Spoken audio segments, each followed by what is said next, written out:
warahmatullahi wabarakatuh. Selamat datang di channel YouTube Ibu Lydia. Hari ini kita akan membahas materi matematika peminatan kelas 12. Judul materinya, cara menentukan titik stasioner, fungsi naik dan fungsi turun pada fungsi trigonometri. Jangan sampai ketinggalan, let's check it out.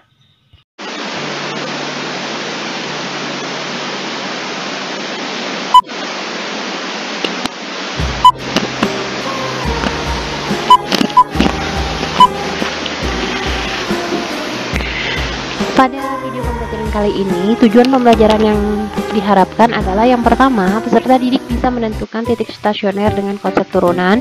Yang kedua, peserta didik dapat menganalisis selang kemonotonan dengan konsep turunan. Yang ketiga, peserta didik dapat menentukan interval fungsi naik dan fungsi turun pada fungsi trigonometri. Dan yang keempat, peserta didik dapat menentukan jenis titik stasioner pada fungsi trigonometri. Nah, sebelum kita belajar tentang titik stasioner, fungsi naik, interval fungsi naik, dan interval fungsi turun, ada materi prasyarat yang harus sudah kalian kuasai, yaitu tentang nilai fungsi trigonometri pada sudut istimewa. Misalnya pada sudut 0 derajat, 30 derajat, 45 derajat, 60 derajat, dan 90 derajat. Misalnya, kosinus 45 derajat berapa hasilnya? Setengah akar 2. Tan 0 berapa hasilnya? 0. Sin 30 berapa hasilnya? Setengah. Nah, ini harus sudah kalian kuasai dan kalian ingat di luar kepala. Kemudian misalnya ditanya sinus 120 derajat berapa hasilnya? Sinus 120 derajat adalah 180 dikurang 60, berarti sengaja dengan sinus 60. Jadi jawabannya setengah akar 3 tanpa minus, karena 120 ada pada kuadran kedua. Ibu coba kembali. Kosinus 135 berapa hasilnya?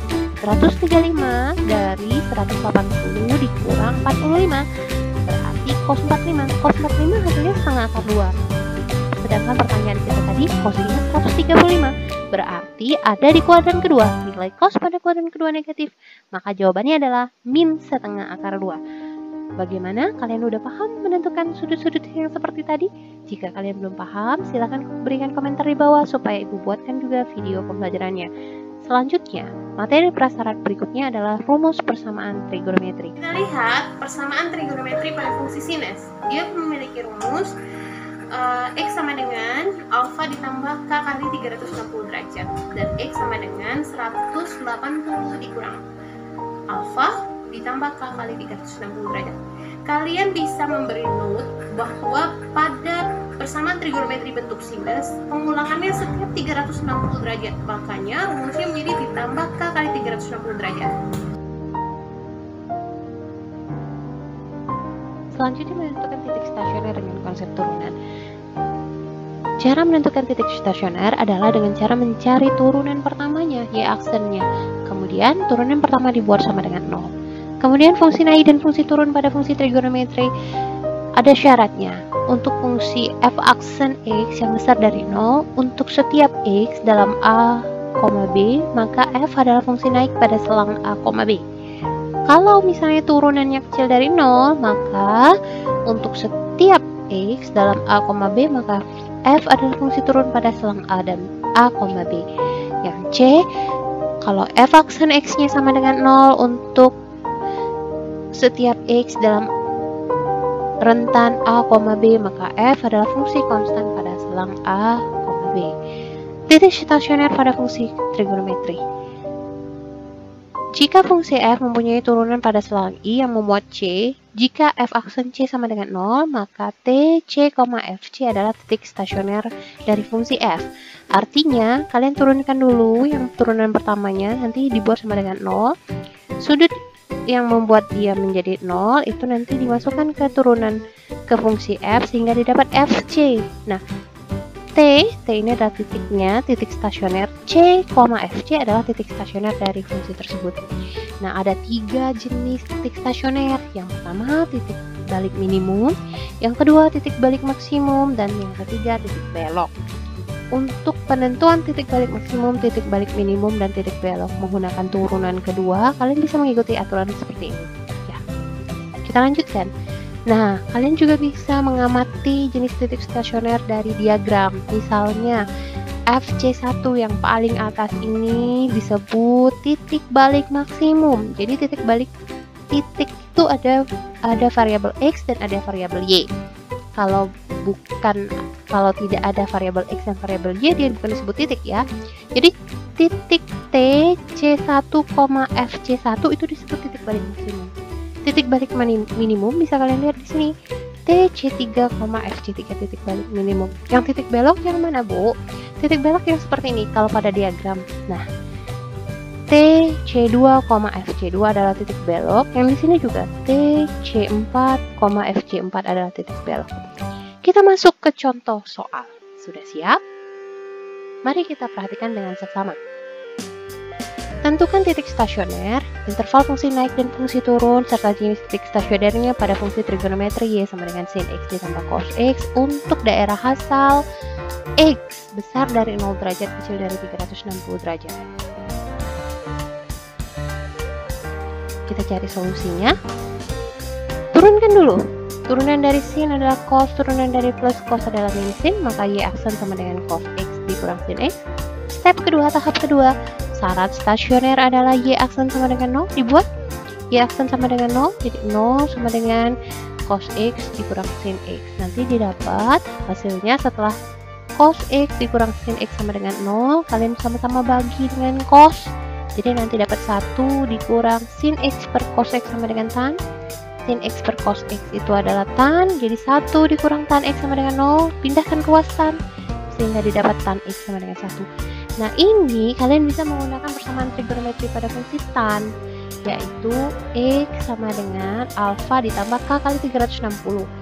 Kalian masukkan K-nya 0, nanti dapat hasilnya X-nya 45, tan 45, nanti dapat X sama dengan 45 derajat ditambah K kali 360. Masukkan dia 0, hasilnya nanti 45. Masukkan dia 1, jadi 45 ditambah 180 adalah 225 derajat. Nah, titik stasioner kita dapat dengan ini adalah nilai stasioner, bukan titik ya. Ibu perjelas lagi. Ini adalah nilai stasioner untuk X sama dengan 45 derajat dan X sama dengan 225 derajat. Yang dinamakan titik adalah variabel X dan Y.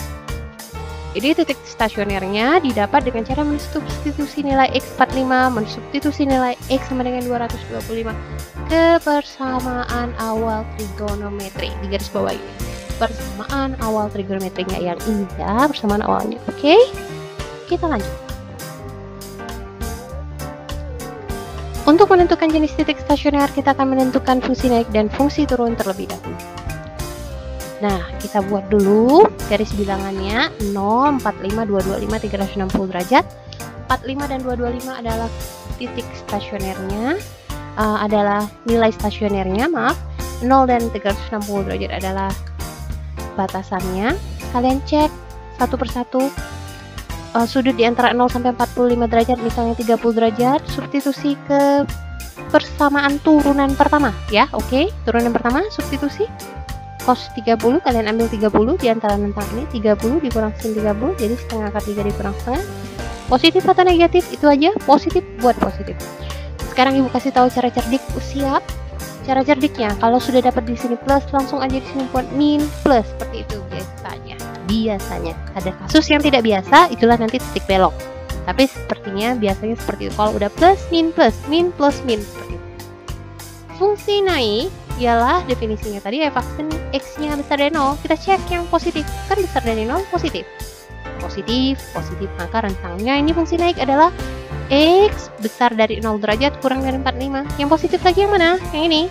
X besar dari 225 derajat kurang dari 360 derajat. Grafik fungsi turun ialah ketika f aksen X-nya kurang dari 0, cari yang negatif. Negatifnya ada pada rentang ini, X kecil dari 45 derajat, besar dari 225 derajat.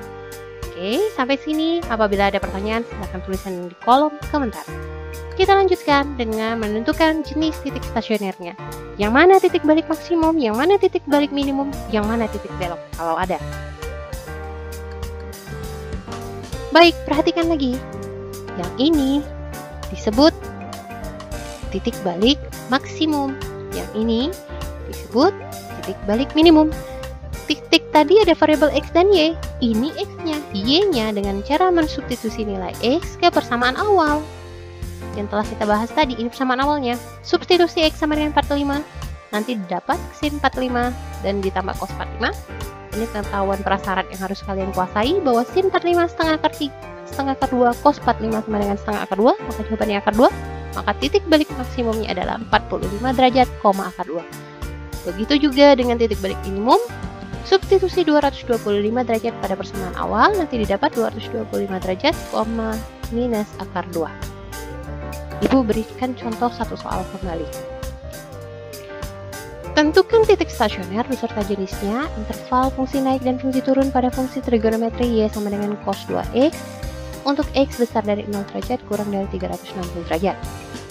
Baik, kita cari turunan pertamanya terlebih dahulu. Untuk soal seperti ini, turunan pertamanya ingat sudutnya dulu yang diturunin. Turunan dari 2x adalah 2, taruh di depan. Turunan dari cos X adalah min sin X, tulis min sin, sudut nggak berubah, 2x, tulis 2x.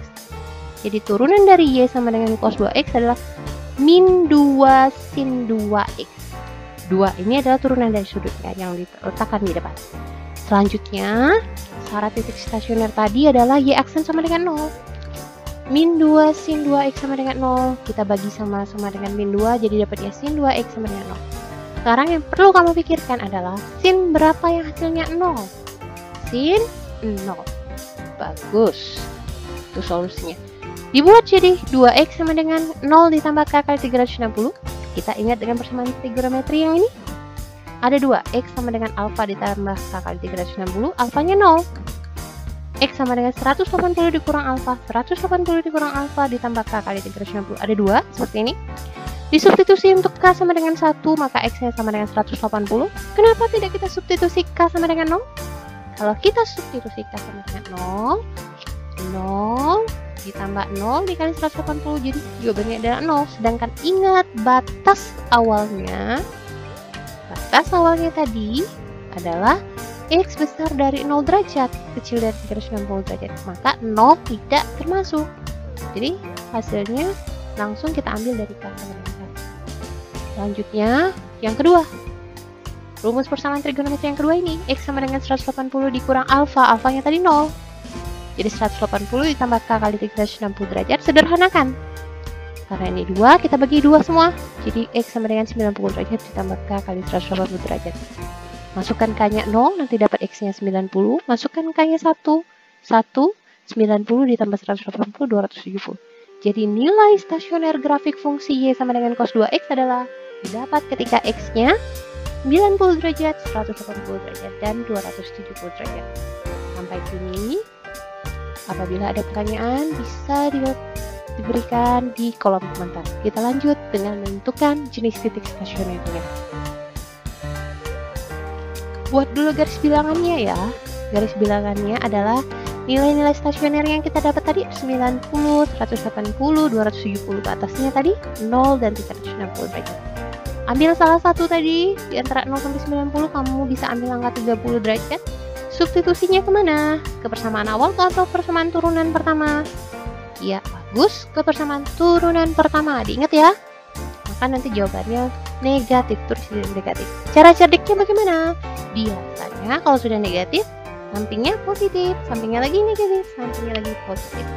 Biasanya ya, tapi tetap ada kasus tertentu yang tidak mengikuti ritme ini.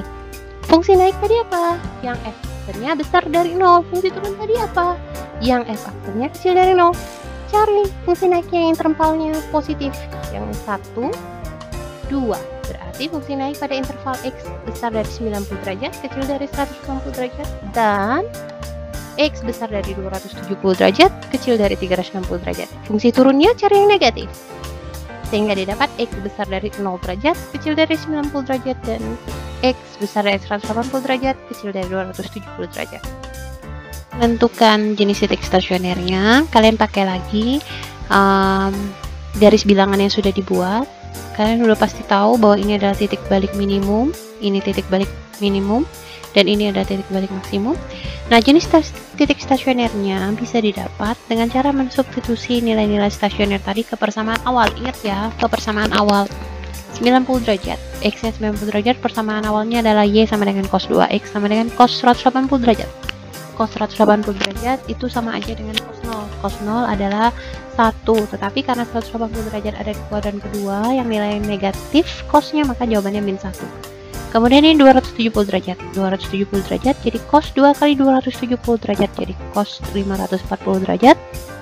Cos 540 derajat, kalau kalian masih sulit menentukannya berapa, pakai rumus ini. Adalah cos 2 kali 360 derajat. 2 kali 360 derajat adalah 720 dikurang 180. Jadi dia 540, ambil yang ujung, cos 180 sama dengan min 1. Hal yang sama lakukan untuk yang nilai stasionernya 180 derajat. X sama dengan 180 derajat sama dengan cos 2 kali 180 derajat jadi cos 360.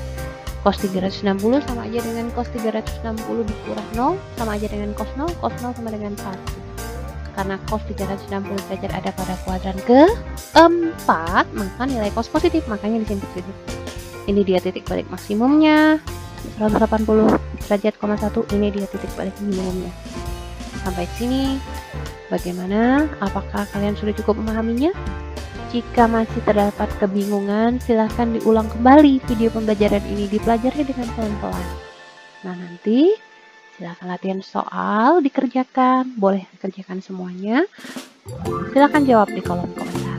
Selamat beraktivitas, selamat mengerjakan, tetap semangat. Terima kasih sudah menonton. Jangan lupa like, subscribe, dan share ke semua teman-temannya agar kita saling berbagi ilmu.